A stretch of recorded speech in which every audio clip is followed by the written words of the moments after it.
menit ke 80. Sudah ke menit ke 80.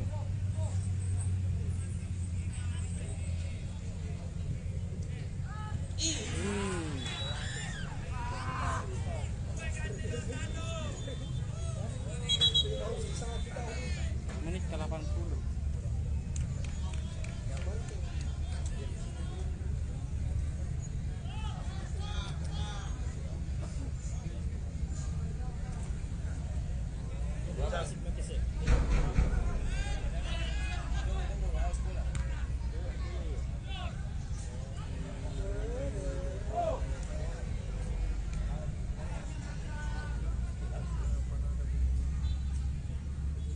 Masuk dulu itu. Apa sana tak sama masuk dulu tadi ke terakhir. Dari listrik. Oh, tak sana di buka. Ya, biasa sih.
Ya.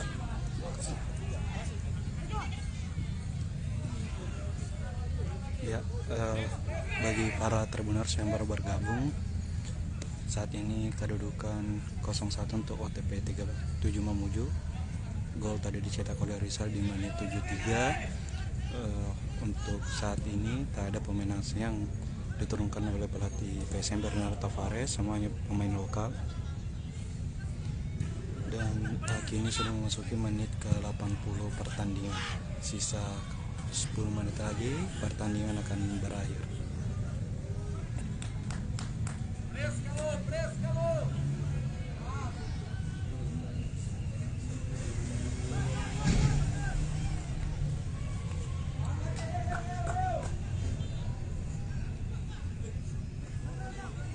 Ya.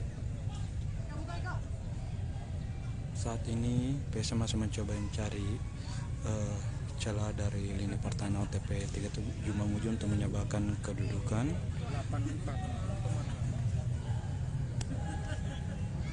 Sejumlah serangan demi serangan dibangun, namun terus mengalami masalah menemui kebuntuan di depan kotak penalti dari OTP 37 Mamuju.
berapa itu Kak? 75. 85. 85 sundulan Sananta. Ya, tadi menit 85 sundulan dari Ramadan Sananta masih menyampaikan di sisi kanan gawang. Ya, kembali ini PSM kembali mencoba membangun serangan lewat M. Arfan. Masih mencari kawan di depan kotak penalti, namun kembali ke Manda Cingi. Diumpan ke Mahdi Fahri Albar. Ya, kini Peter Kalon coba rebut bola, namun terjadi pelanggaran depan kotak penalti. Komentator. Ya. Ini bola coba dieksekusi oleh Mahdi Fahri Albar dan Agung Manan. Untuk striker asing PSM Everton Nascimento tidak diturunkan di pertandingan uji coba hari ini. Ya, percobaan tendangan bebas dari Mahdi Fahri Albar kembali gagal, hanya menyamping di sisi kanan gawang. Berapa Kak? 86.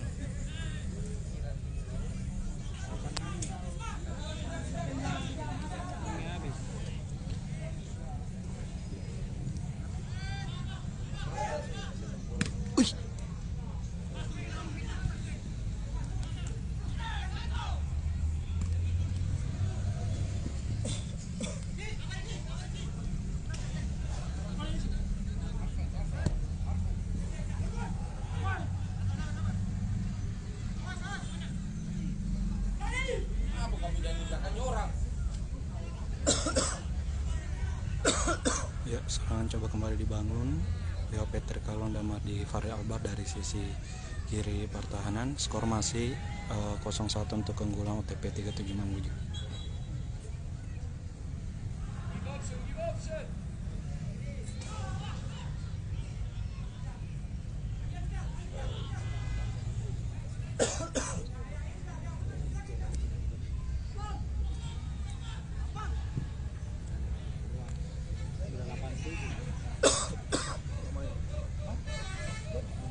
Oh, dapat.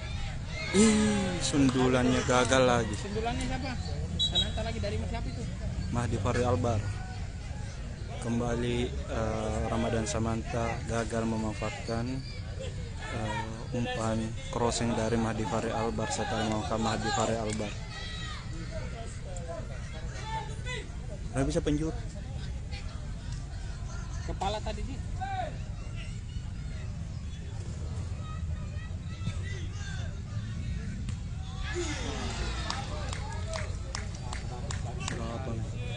Berapa lagi?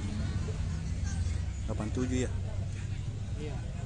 88. 88. Mami habis. 1 menit lagi. Berarti nilai 88. Siapa tadi? Menit 83. Ramadan ya?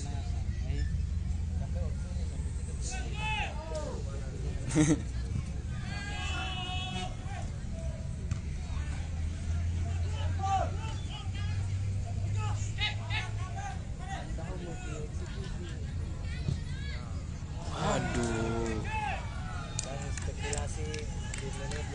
Dapat 9. Ya, peluang dari Rizky Eka.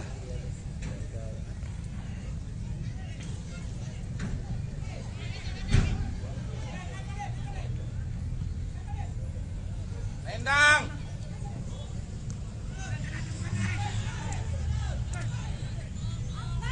Dicetak jago poin ini ya.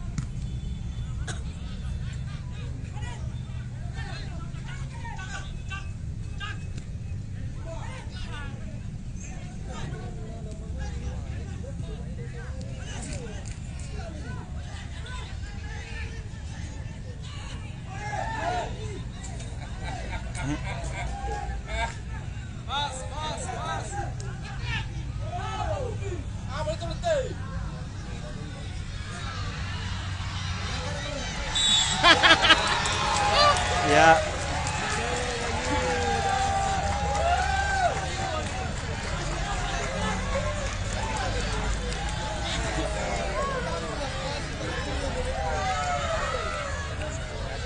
Ya, terjadi penalti setelah M. Fahri menjatuhkan Ramadan Sananta penalti menit terakhir. setelah menjatuhkan Ramadan Sananta di dalam kotak penalti. Siapa dikasih jatuh? Ramadan Sananta. Nanti minta kak menit tak? Yang menit dari 80 ke atas. Gol, ya kita tunggu apakah Dalen Doke bisa berhasil mencetak gol atau tidak.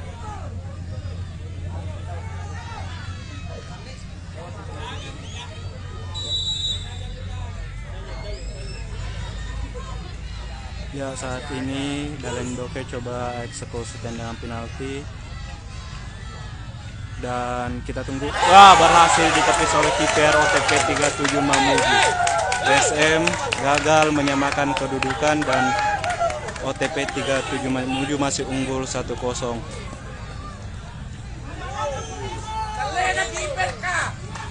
Ya, PSM coba kembali terus menekan, tendangan penjuru dilakukan oleh Arfan dan kembali berhasil ditangkap baik oleh kiper OTP 37 Mamuju.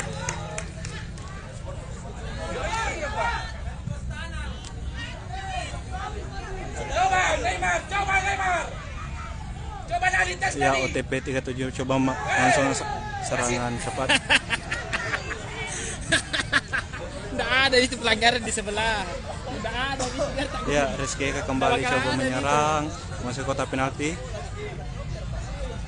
Dan Agung Manan gol penyama kedudukan dicetak oleh Muhammad Saki setelah memanfaatkan umpan crossing dari Rizky Eka Pratama. Kedudukan saat ini 1-1. Nggak lewat jika dari Ami waktunya. Lewat. Ya, sekarang skor 1-1 setelah Muhammad Saki mencetak gol setelah memanfaatkan umpan dari Rizky Eka Pratama.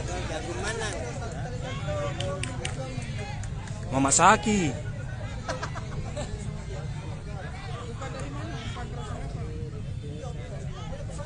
Agung mana tuh Saki? Saki kayaknya.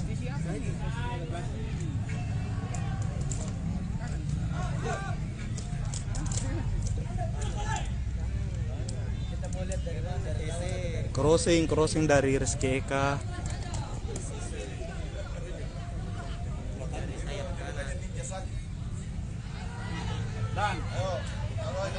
Alon kembali.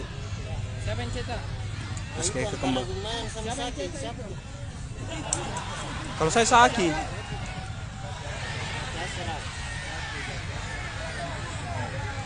Ya, animo penonton juga sangat tinggi melihat kedua pertandingan kedua kesebelasan. Ya, PSM masih mencoba mencari kemenangan. Ini Erwin Gutawa mengirim bola, kemudian diberikan kepada Rizky Eka. Coba kembali menerobos ke sisi. Dan pertama crossing kembali dilakukan dan masih bisa dihalau.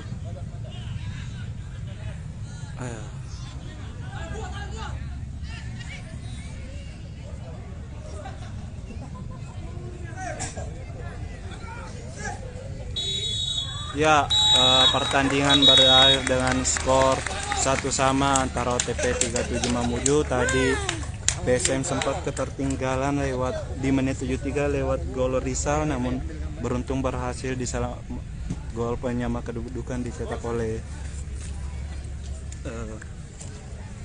Dalen. Dilewati. Ninja Saki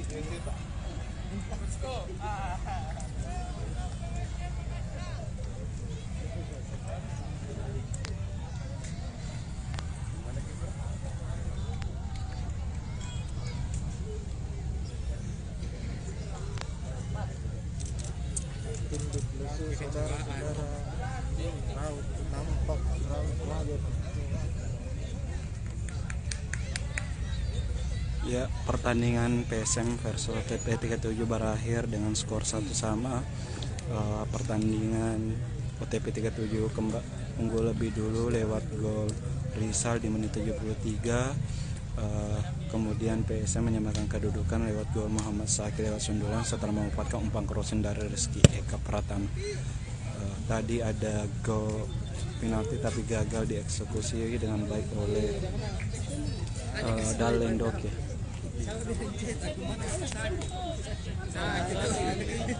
Saya bilang apa?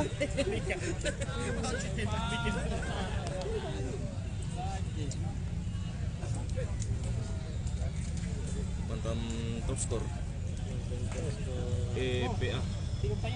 Iya.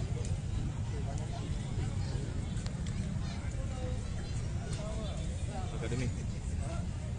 Top skor akademi kemarin. Saki. Bukan Iya, Rizky. Ricci. Bukan.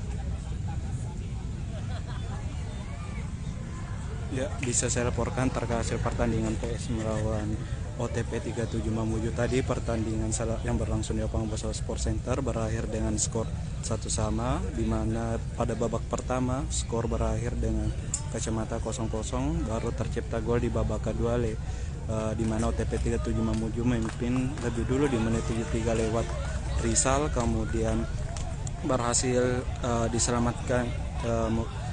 Gol penyimbang PSM lahir di menit akhir pertandingan babak kedua lewat sundulan Muhammad Sakit setelah memanfaatkan umpan dari Rizky Eka Pratama.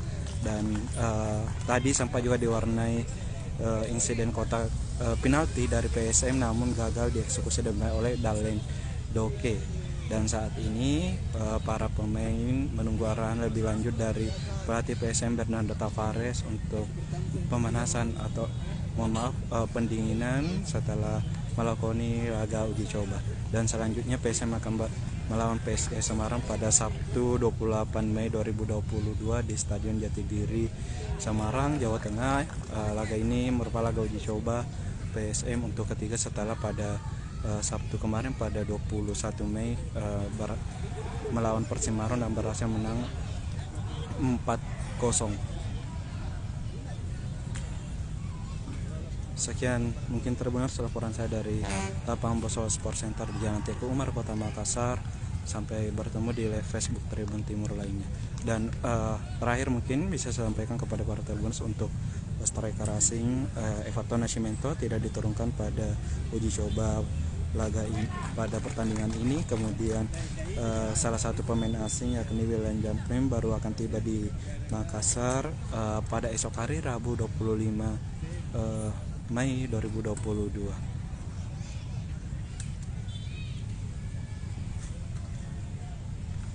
Sekian Tribuners laporan saya. Wabillahi taufiq wal hidayah. Wassalamualaikum warahmatullahi wabarakatuh.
Halo, assalamualaikum Tribuners.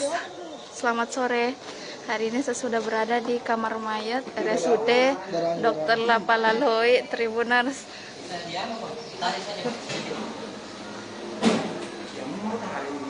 Busuk.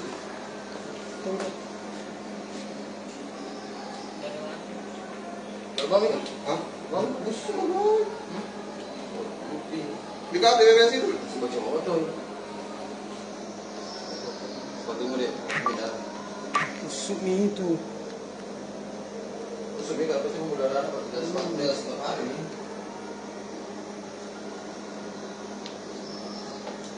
Iya deh. Dari RCTI.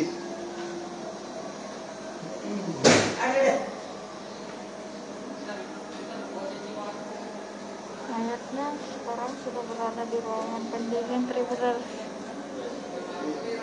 Bagian dalam sana.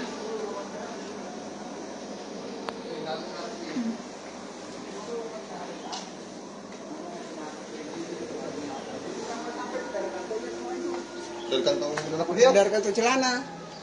Nah, Tribuners. Jadi, Tribuners, mayat tersebut ditemukan di perairan Kuricadi.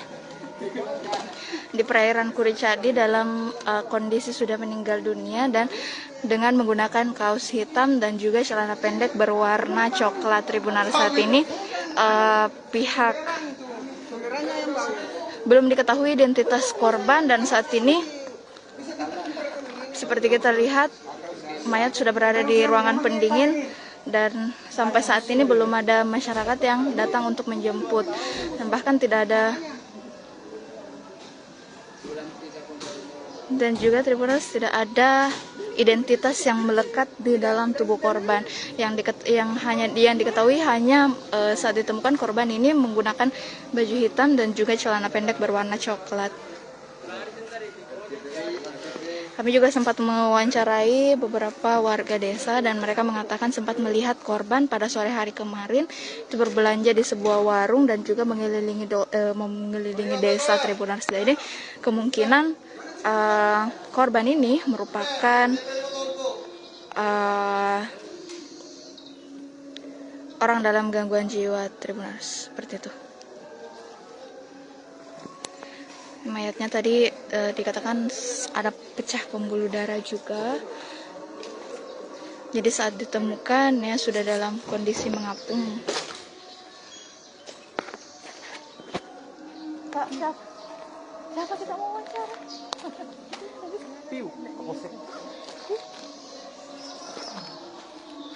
Nah, Tribuners, seperti inilah suasana di kamar mayat di RSUD Lapalaloi, di mana saat ini korban yang ditemukan, korban tenggelam di perairan Kuricadi berada. Tribuners, saat ini sudah berada di ruangan pendingin. Ini ada beberapa tetesan darah di lantai dan itu merupakan milik dari korban karena korban ini diketahui pecah pembuluh darah saat jatuh di perairan tersebut. Belum diketahui penyebab pasti korban ini tenggelam, namun kami masih mencoba untuk mencari informasi lebih lanjut, Tribuners.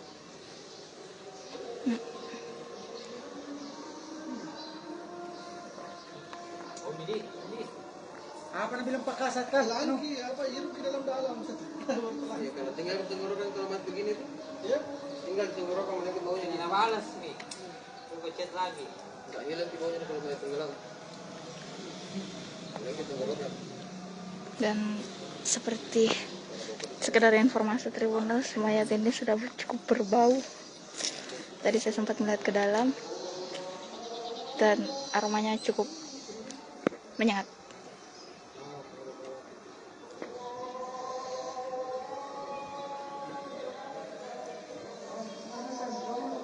Oke Tribuners, sekian laporan Nur Hidayah langsung dari Kabupaten Maros, Sulawesi Selatan.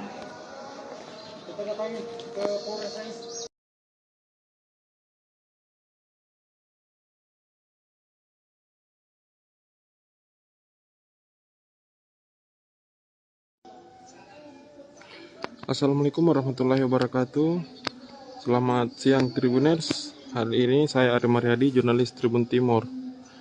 Hari ini kita sedang berada di Asrama Haji Sudiang, Kota Makassar. Jadi ini lokasi nanti akan menampung jemaah haji sebelum berangkat.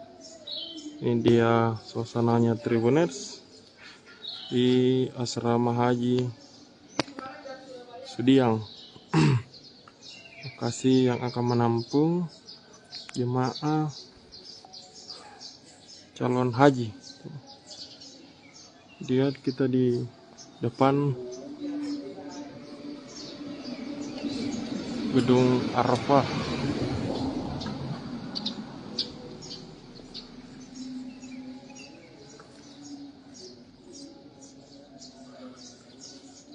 Seperti kita ketahui, setelah 2 tahun pandemi, akhirnya pemerintah Arab Saudi membolehkan lagi jemaah haji, umat muslim berangkat menunaikan ibadah haji ke tanah suci Mekah. Ini dia suasananya Tribuners di asrama haji jelang pemberangkatan.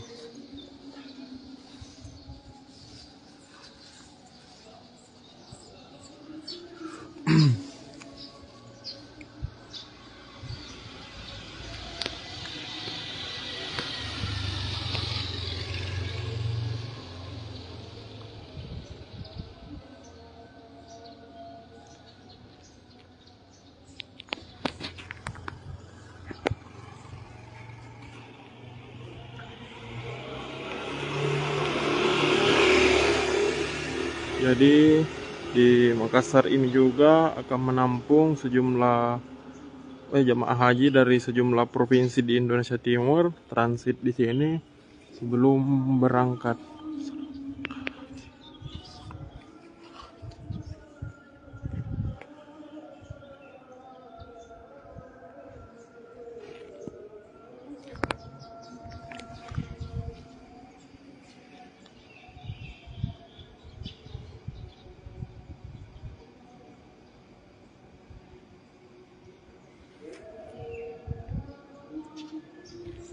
Ya Tribuners, suasananya jelang berangkat.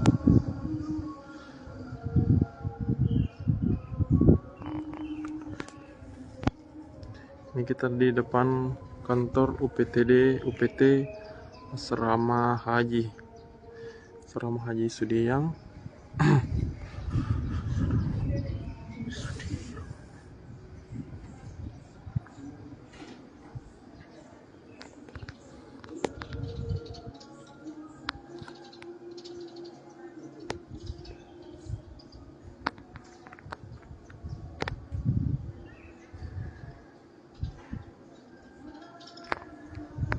Ini tempatnya Tribuners.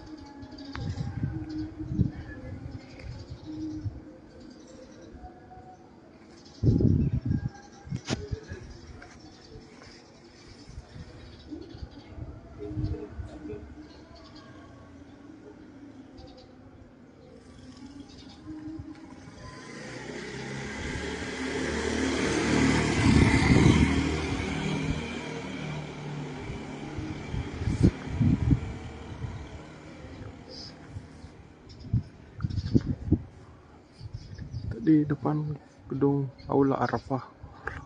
Kita coba lihat lebih dekat ke pintunya Tribuners. Dia gedungnya.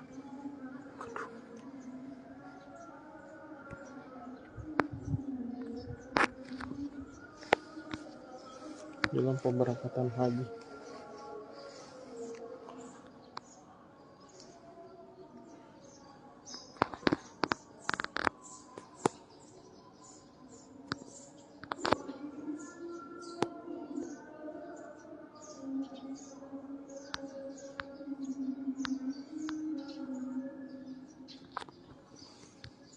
melihatnya tuh guys ya.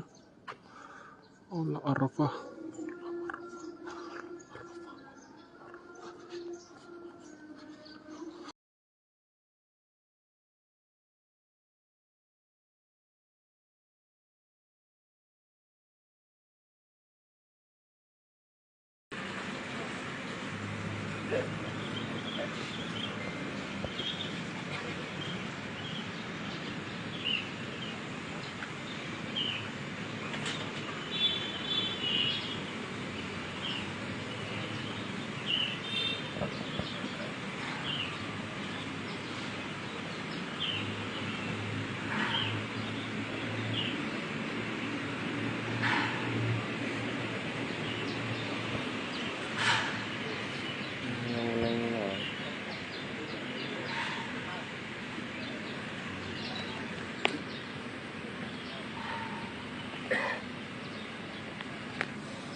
Ya baik, Tribuners, saat ini pagi ini berlangsung upacara gabungan dari 3 perwakilan negara, Indonesia, Filipina, dan Jepang, terkait aksi tanggap pencegahan pencemaran limbah minyak di laut.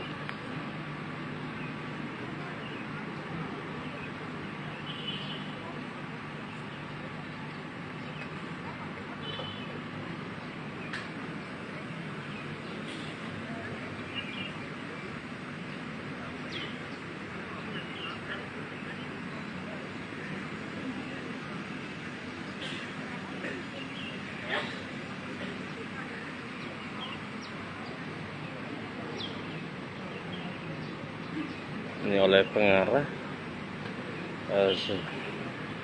upacara diarahkan bahwasanya sudah dimulai, namun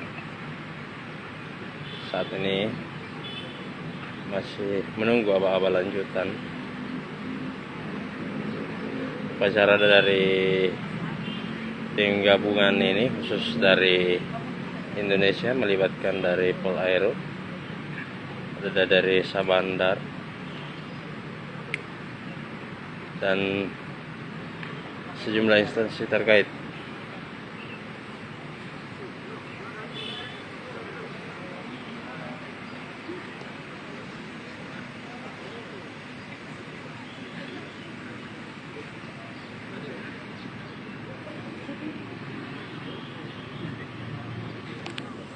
Sekedar diketahui, lapangan ataupun halaman di sisi kanan atau sisi kanan dari Rujak Gubernur ini baru lagi digunakan kembali. Inspektur upacara menuju mimbar upacara.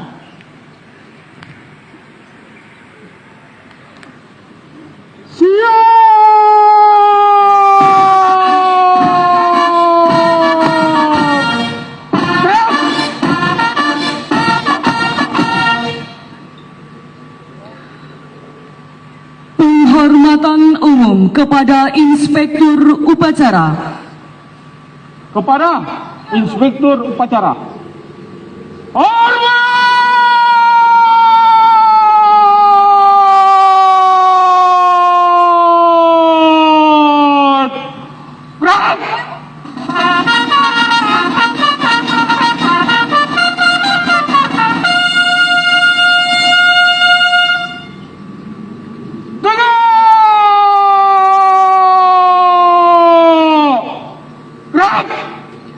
Laporan Komandan Upacara.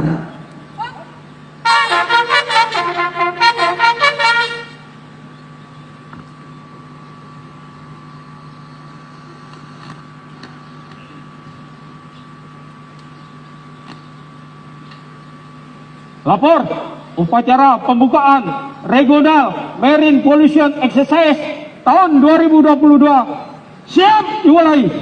Lanjutkan.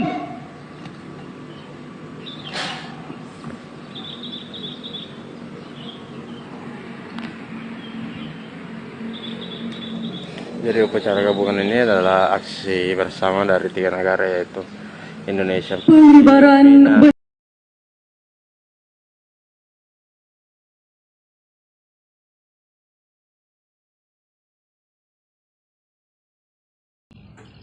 Ya, assalamualaikum warahmatullahi wabarakatuh. Selamat siang Tribuners dan Facebooker. Kali ini kita berada di Pelabuhan Capa Ujung, Jalan Tarakan, Kecamatan Soreang, Kota Parepare, Tribuners. Ya, ini sekarang kita sudah berada di depan Pelabuhan Capa Ujung. Ini sedang berlangsung bongkar muat batu bara, yang dimana batu bara ini dibongkar di Pelabuhan Capa Ujung Parepare untuk dibawa ke Kabupaten Pindrang, dimana letaknya itu di salah satu perusahaan yang mengelola atau memproduksi rumput laut. Nah, batu bara ini kemudian dipergunakan untuk untuk bahan dasar atau bahan bakar, ya, bahan bakar dari pengolahan rumput laut di salah satu perusahaan di Pindrang tersebut. Nah, ini saya ambil gambar dari jauh Tribuners untuk memperlihatkan suasana di pelabuhan. Di sini sudah tampak beberapa, ya, sejumlah mobil truk pengangkut Tribuners. Di sini juga batu bara ini terlihat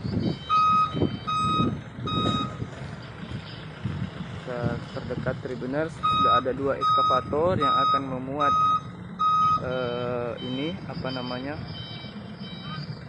yang akan memindahkan batu bara ke truk-truk yang sudah mengangkut. Nah, ini Tribuners, seperti kita lihat para pekerja sedang melakukan atau membuat ini, ya, seperti terpal yang terbuat dari triplek agar batu bara tidak jatuh ke laut, Tribuners.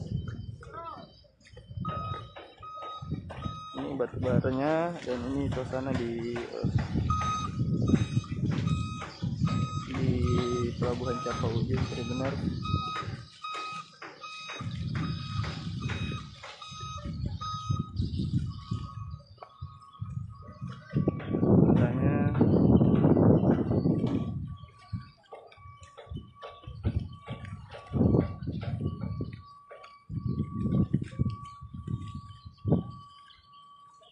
Jadi Tribuners dan Facebooker, memang aktivitas bongkar muat batu bara ini di Pelabuhan Capa Ujung sudah terjadi beberapa kali dan tidak setiap hari, hanya beberapa bulan, mungkin dalam 2 bulan ada 1 kali bongkar muat ini terjadi, Tribuners.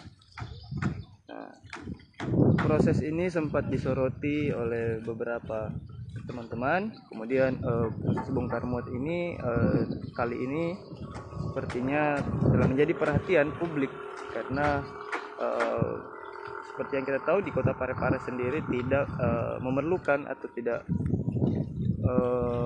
memiliki atau menggunakan batu bara sendiri, ya, terus karena tidak ada perusahaan yang menggunakan batu bara. Nah, kemudian batu bara ini akan dikirim ke Kabupaten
Oke, assalamualaikum warahmatullahi wabarakatuh, Tribuners dan Facebooker.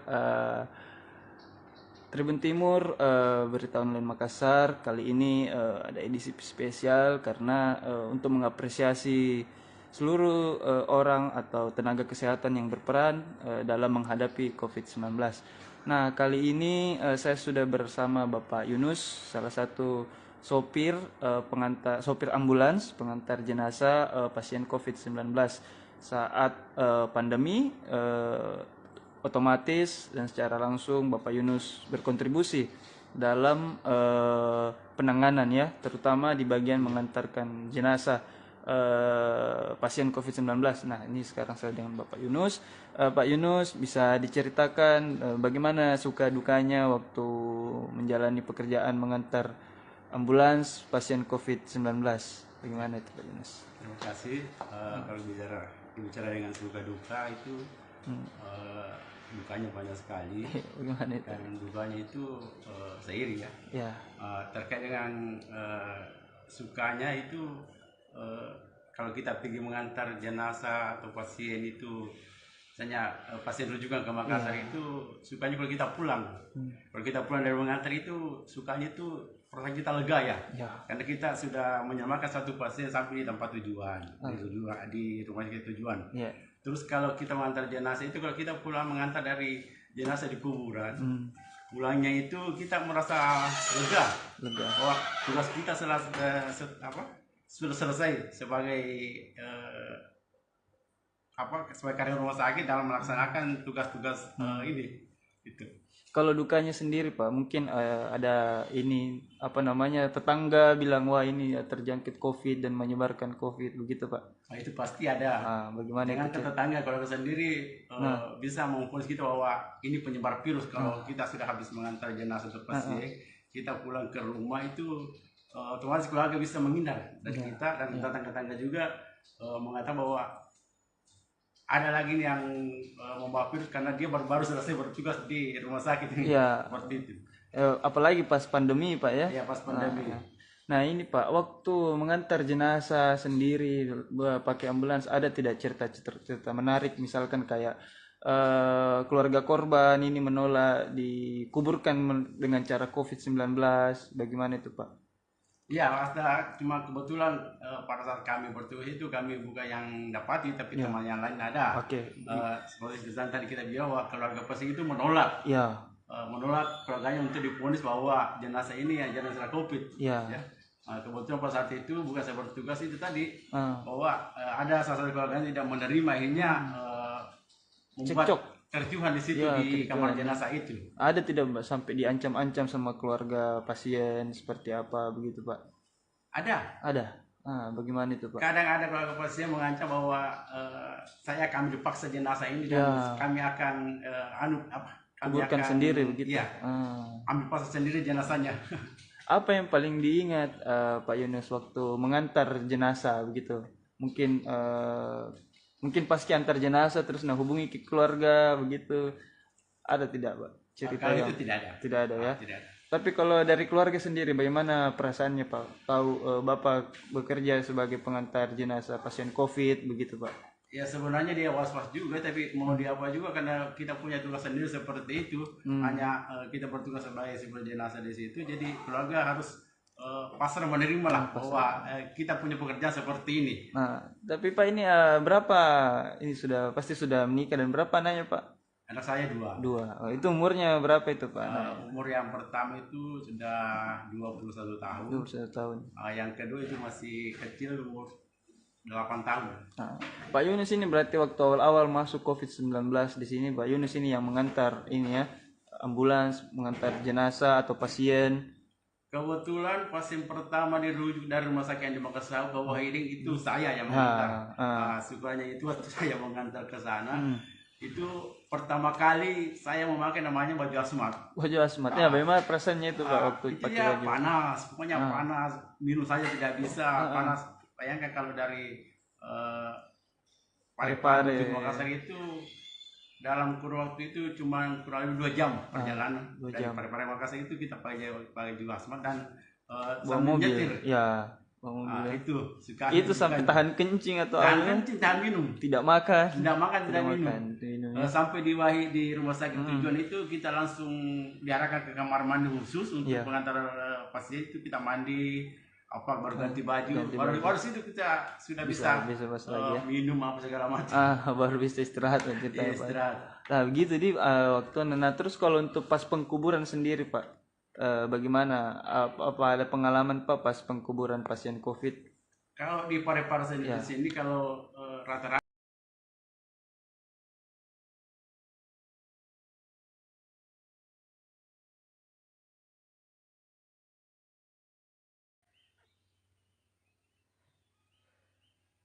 Halo Tribuners, saat ini saya berada di Desa Saluinduk, Kecamatan Bupon, Kabupaten Lu, Provinsi Sulawesi Selatan. Pada video kali ini saya ingin memperlihatkan kepada Tribuners jalan utama di Desa Saluinduk yang baru saja diperbaiki atau di aspal. Aspalnya masih sangat baru. Malam tadi baru dikerja. Sebagai informasi Tribuners, jalan di Desa Saluinduk ini, Kecamatan Bupon, baru pertama kali di aspal maupun di beton sejak Indonesia merdeka.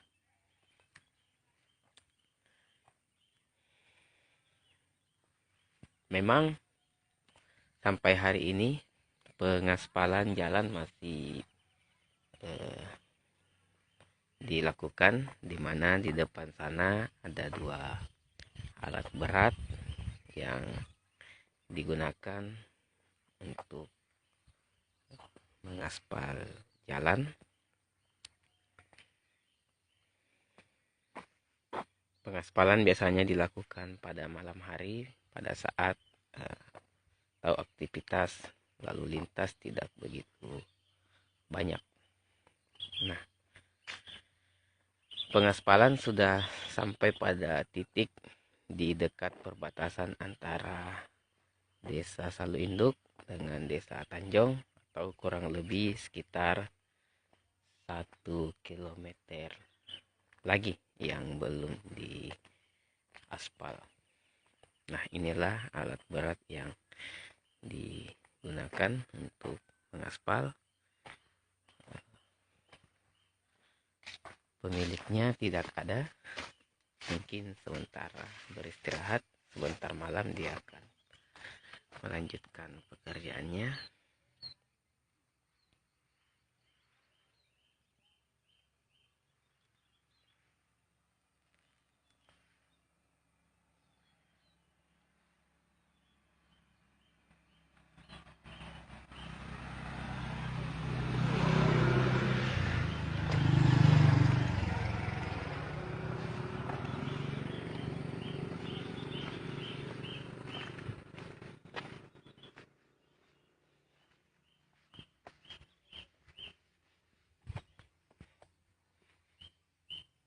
Jadi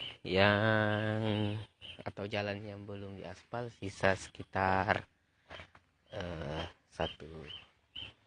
kilometer, tepatnya di perbatasan Desa Tanjong dengan Desa Saluinduk, Kecamatan Bupon.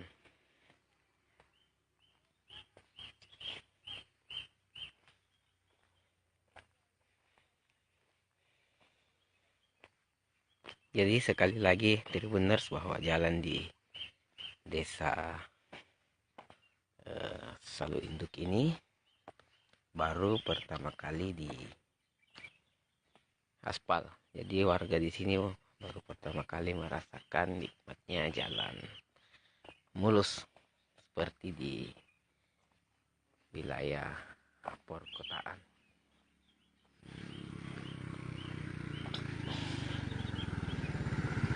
Siapa yang telepon? Ya, Siapa cari? enggak ya Pak. Ambil video. Oh iya.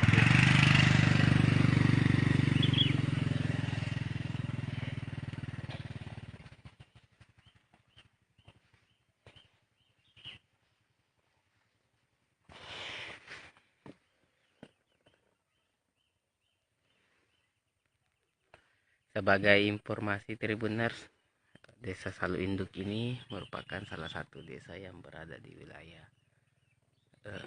perbukitan. Memang jaraknya dari ibu kota kabupaten lumayan jauh, sekitar 35-40 km.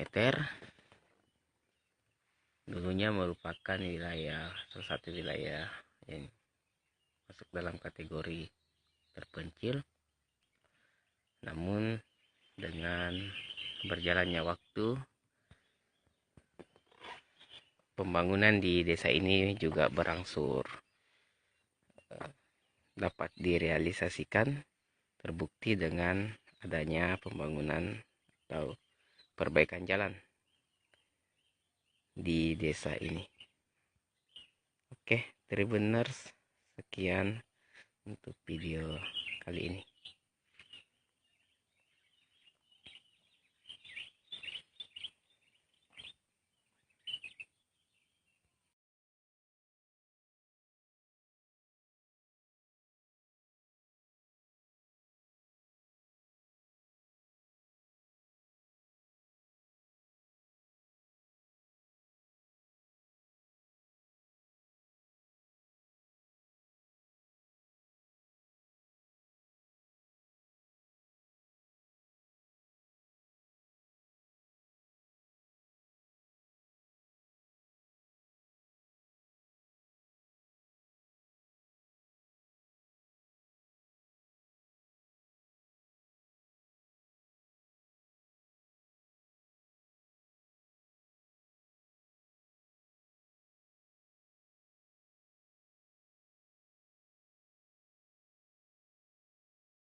Sehingga juga ada kakak desa, ada sekretaris cabang, ada kakak asli sangga, mohon diancam juga, dan kami menghormati pula para jajaran sebelah pengurus cabang yaitu Kota Palopo, para jajaran ketua komisariat Kota Palopo, para segenap jajaran anggota kepolisian yang berkali pada kesempatan kali ini serta sahabat dan sahabat keluarga. Assalamualaikum warahmatullahi.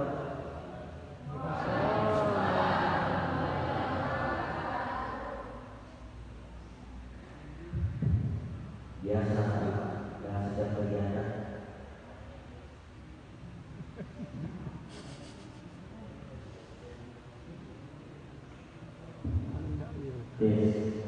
selanjutnya berjalan dalam setiap agenda apapun mesti formal dan biasa.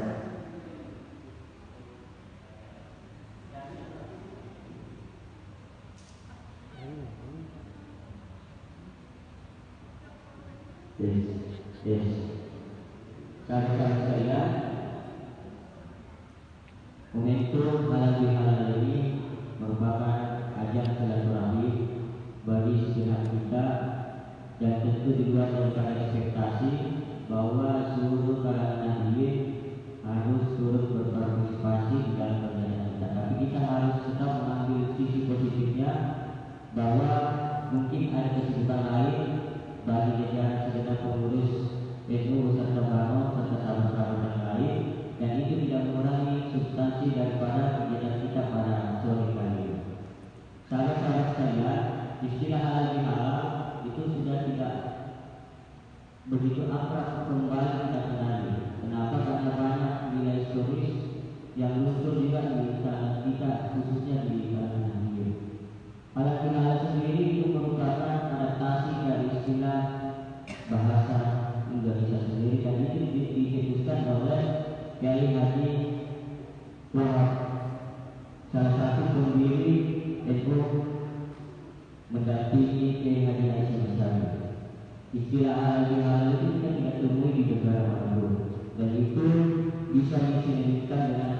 istilah silaturahmi atau silaturahmi di dalam penjelasan bahasa Arab. Sahabat-sahabat sekalian, tentu dengan kehadiran juga Bapak-Bapak dan Saudara-saudara sangat kami apresiasi atas kehadirannya, karena pada dasarnya juga Polres Surabaya sampai hari ini begitu akrab dengan kita, saling bertukar pikiran, tidak sekedar menceritakan temani diskusi terkait dinamika kebangsaan, dinamika keislaman, dan juga hal-hal yang bisa mendatangkan manfaat bagi kita semua. Tentu pada pernyataan di tema kita kali ini, puasanya itu harus terus senantiasa kita rawat dan maksimalkan. Tetapi kita juga jangan lupa untuk meningkatkan semangat kebangsaan kita sesuai dengan nyanyi lalawatan kumpulan Nabiah, mencintai tanah air adalah sebagian dari iman. Itu harus senantiasa diaktualisasikan terhadap kita semua. Karena ketika negara, ketika bangsa sudah terpecah belah oleh segelintir kalangan, oleh segelintir oknum yang mungkin akan memecah belah semangat persatuan, semangat pendidikan dan semangat Pancasila adalah terbangun hampir satu abad Ramadan di negara Republik Indonesia. Sudah menjadi komitmen PRI senantiasa melakukan aktivitas sosial, edukasi, dan juga bagaimana menanamkan semangat kebangsaan bagi kader dan juga di ruang lingkup sosial kemasyarakatan. Edukasi itu senantiasa kita lakukan, karena tidak menutup kemungkinan di dalam setiap momentum itu pasti ada isu yang berpotensi menjadi isu sara, dan ini rentan sekali terjadi dari kita. Oleh karena itu, dalam momentum ini kita harus senantiasa meningkatkan semangat kebangsaan kita. Karena jika semangat kebangsaan, semangat patriotisme kita sudah mulai luntur, maka yang dan pasti kita akan aktif terhadap apa yang sedang terjadi di dalam negara kita. Tentu kita harus tetap mengikuti dinamika dan perkembangan yang terjadi di negara kita. Oleh karenanya, sahabat-sahabat sekalian, kami sangat berterima kasih kepada Polres telah hadir. Tentu banyak nanti juga masukan dari banyak NGO lainnya beserta IKT Raya untuk penguatan tugas dan fungsi kita agar bisa sama-sama bersinergi, agar bisa sama-sama berkolaborasi untuk